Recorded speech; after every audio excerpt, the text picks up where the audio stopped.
My brothers and I didn't have many video games growing up. One we did have was the Addams Family on NES, and this game always angered me. It's so hard that for nearly 20 years I couldn't beat it. Well, now as we near the end of October, I think it's finally time I sat down to finish this creepy, kooky, mysterious, and spooky game.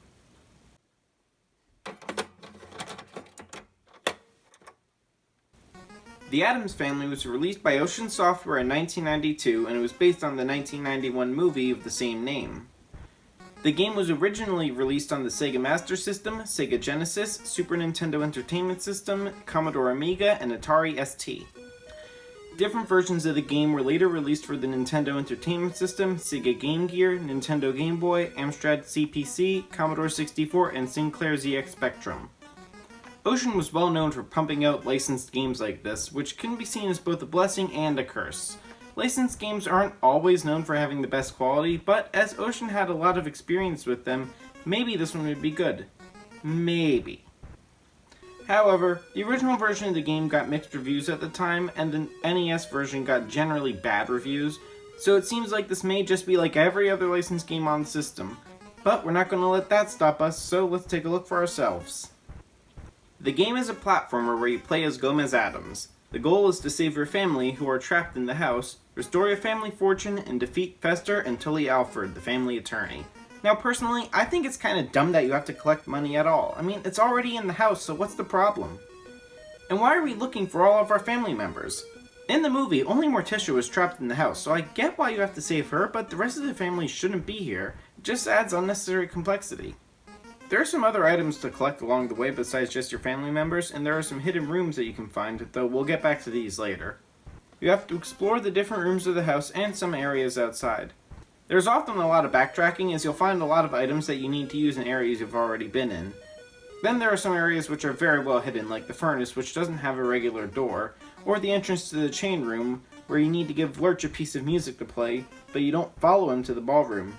Instead, you just wait where you are. These areas are pretty tough to find, and they're not even the hidden rooms. As I mentioned earlier, you can find some items to help you along the way.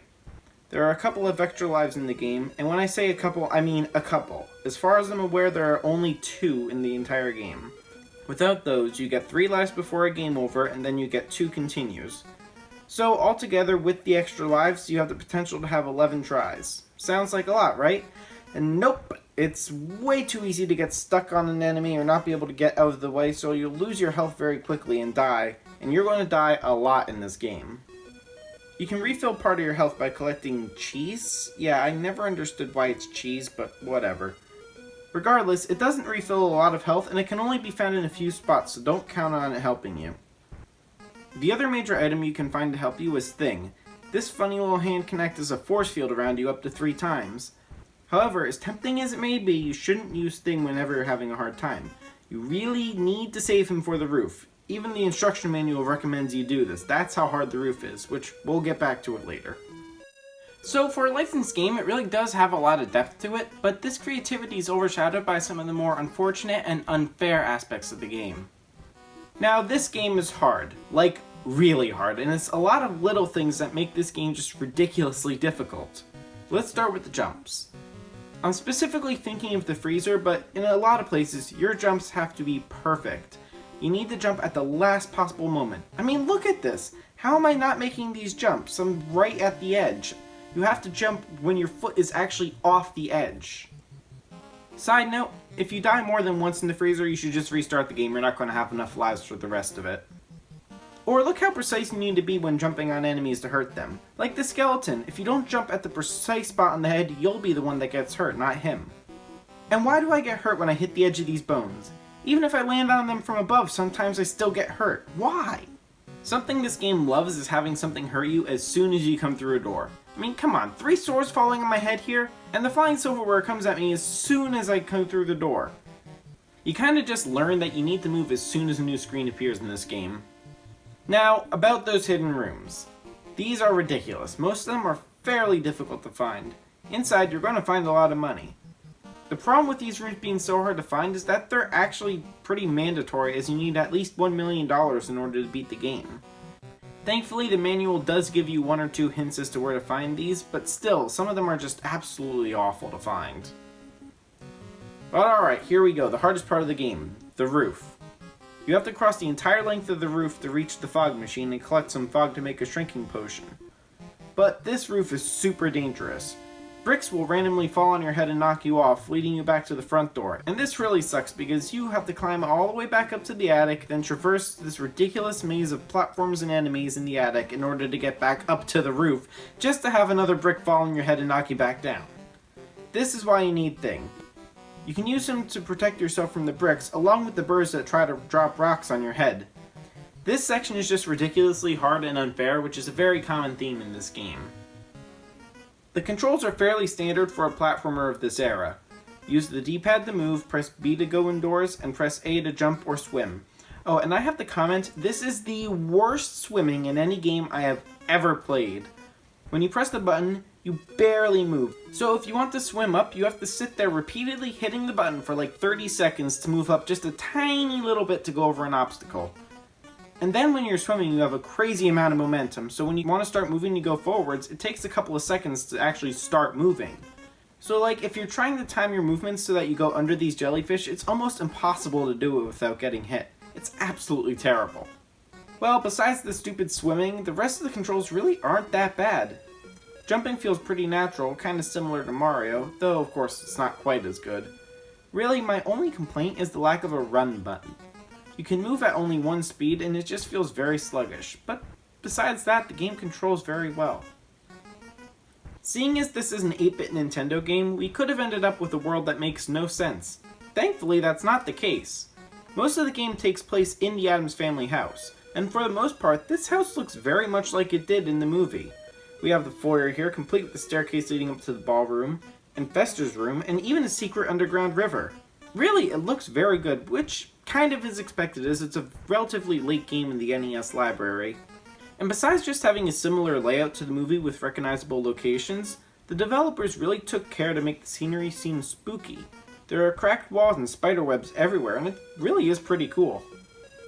Now, of course, there are some areas which make no sense and just fall into the category of generic video game level. The freezer and furnace were never areas in the movie, but they're intricate platforming sections in this game. Now, I get why they were included, but they make very little sense as Ocean seemed to try to make the rest of the house seem like the movie. Though I must say the most questionable decision in level design is this door right here.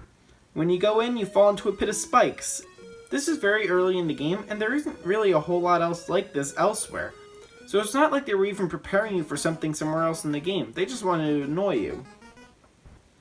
The music in this game is really fun. Granted, we don't have many tracks, but what we do have is awesome. The first thing we hear is this great 8-bit version of the Addams Family theme.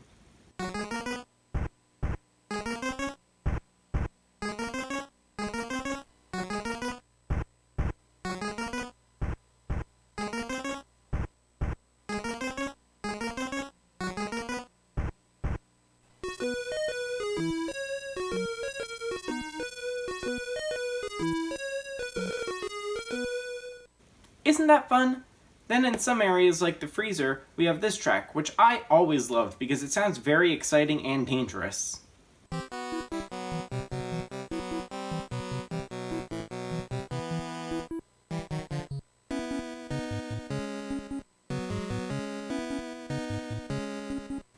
So except for some smaller pieces that only play once or twice, that's just about it for the music. But at least they seem to focus on quality over quantity here. To get to the end of the game, you need to have Lurch play a piece of music which opens a secret door in this bookcase.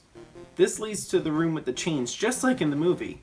Pull the wrong chain and you're sent somewhere else in the game. One even leads to that stupid death pit from earlier. If you pick the correct chain, you'll fall down to the underground river that leads to the vault, which again is just like from the movie. When you open the door to the vault, you'll see a room with a scale and a door. You need to jump up on the scale, which checks how much money you've collected. If you don't have at least $1 million, the door won't open all the way, so you need to go back and try and find some more.